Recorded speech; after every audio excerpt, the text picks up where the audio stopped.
Hallelujah, praise the Lord. இந்த காலவேளையில் உங்கள் யாவரும் இயேசு கிறிஸ்து நாமத்தில் வாழ்த்துகிறேன். பிரியமானவர்களே, கர்த்தருடைய வார்த்தை ஆசீர்வாத மன்னா. இந்த காலவேளையிலே அந்த வார்த்தையின் மூலமாக உங்களை சந்திப்பதிலே மிகுந்த மகிழ்ச்சி அடைகிறேன். தேவன் இந்த நாட்களிலே நம் உள்ளத்தை ஆராய்ந்து அறிந்திருக்கிறார். துக்கம், பாடு, கண்ணீர், வேதனை, போராட்டம் எல்லாவற்றிலும் மத்தியிலும் அவர் நம்மை நேசிக்கிறார். நம்மை நிச்சயமாக விடுவிப்பார், ஆசீர்வதிப்பார். நாம் வெட்கப்பட்டு போவதில்லை. அல்லேலூயா. இந்த காலை வேளையில் கூட உங்கள் உள்ளத்தை அறிந்து கர்த்தர் தீர்க்க தரிசனமான ஒரு வார்த்தையை பேசுகிறார். சங்கீதங்களின் புஸ்தகம் 62ஆம் சங்கீதம் 6ஆம் வசனத்தை வாசித்து பாருங்கள். அவரே என் கண்மலையும் என் ரட்சிப்பும் என் உயர்ந்த அடைக்கலமுமானவர், நான் அசைக்கப்படுவதில்லை. அல்லேலூயா, அல்லேலூயா. நாம் அசைக்கப்படாதபடிக்கு தேவன் நமக்கு கண்மலையாயிருக்கிறார், ரட்சிப்பாய் விடுதலையாயிருக்கிறார், உயர்ந்த அடைக்கலம், பாதுகாப்பாயிருக்கிறார்.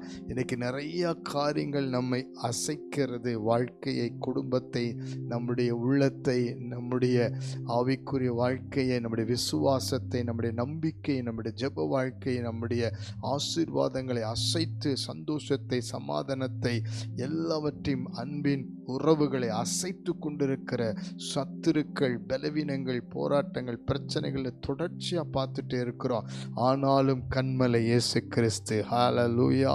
அவர் கண்மலையாக இருந்ததுனால தான் இன்றைக்கு நாம் பாதுகாக்கப்படுகிறோம். தாவீது சொல்லுகிறார் சங்கீதம் 16:8 வசனத்தில், கர்த்தரை நான் எப்போது எனக்கு முன்பாக வைத்திருக்கிறேன், அவரின் வலது பாரிசத்தில் இருக்கிறபடி நான் அசைக்கப்படுவதில்லை.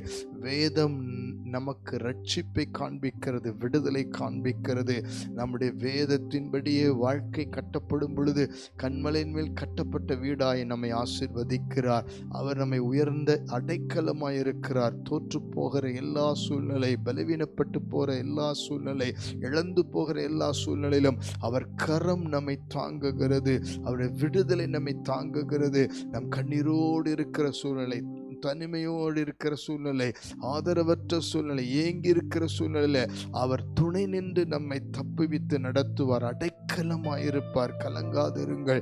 உங்கள் மத்தியில தேவன் இப்பொழுது பிரசன்னத்தை அனுப்புகிறார். மனம் சோர்ந்திருக்கலாம், விடுதலை இல்லையே, மாற்றம் வரவில்லையே, முன்னேற்றம் வரவில்லையே, வியாதி படுக்கை மாறவில்லையே, இன்னும் ஏன் கஷ்டம் என்றெல்லாம் ஏங்கிக் கொண்டிருக்கலாம், இந்த பிரச்சனை ஏன் முடிவு ஆகவில்லை என்று யோசிக்கலாம். வந்து சேர வேண்டிய ஆசீர்வாதங்கள் இன்னும் வராமல் இருக்கலாம். இப்பொழுது கர்த்தர் உங்களை சந்திக்கிறார். நீங்கள் அசைக்கப்படுவதில்லை. ஆண்டவர் வார்த்தை நம்பி இருக்கிறீர்களா? அவருடைய வார்த்தையின் மேல் விசுவாசமாய் இருக்கிறீர்களா? தொடர்ந்து நீங்கள் ஆண்டவரை முன்வையுங்கள். இப்பொழுது ஜெபிக்கலாமா?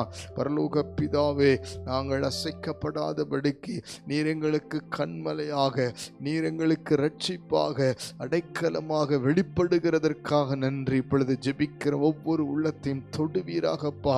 மனம் கலங்கியிருக்கிற, கண்ணீரில், துக்கத்திலே, பாடுகளில் இருக்கிற, எங்கு போவது என்று தெரியாமல், ஆண்டவரை எந்த சூழ்நிலை விடுதலை என்று சொல்லி தெரியாமல் கலங்கியிருக்கிற, மனம் சோர்ந்திருக்கிற ஆண்டவரே, ஒவ்வொரு உள்ளத்தையும் இப்பொழுது சத்துரு இதுவரைக்கும் எந்தெந்த விதத்தில் அசைத்தானோ, பிரச்சனைகள் அசைத்ததோ, எல்லாவற்றையும் மாற்றி அமைத்து நீர் கண்மலையாயிருந்து, துணையாயிருந்து, பாதுகாப்பாயிருந்து, விடுதலையாயிருந்து அசைக்கப்படாதபடிக்கு காத்துக்கொள்ளும்படி ஜெபிக்கிறோம்ப்பா.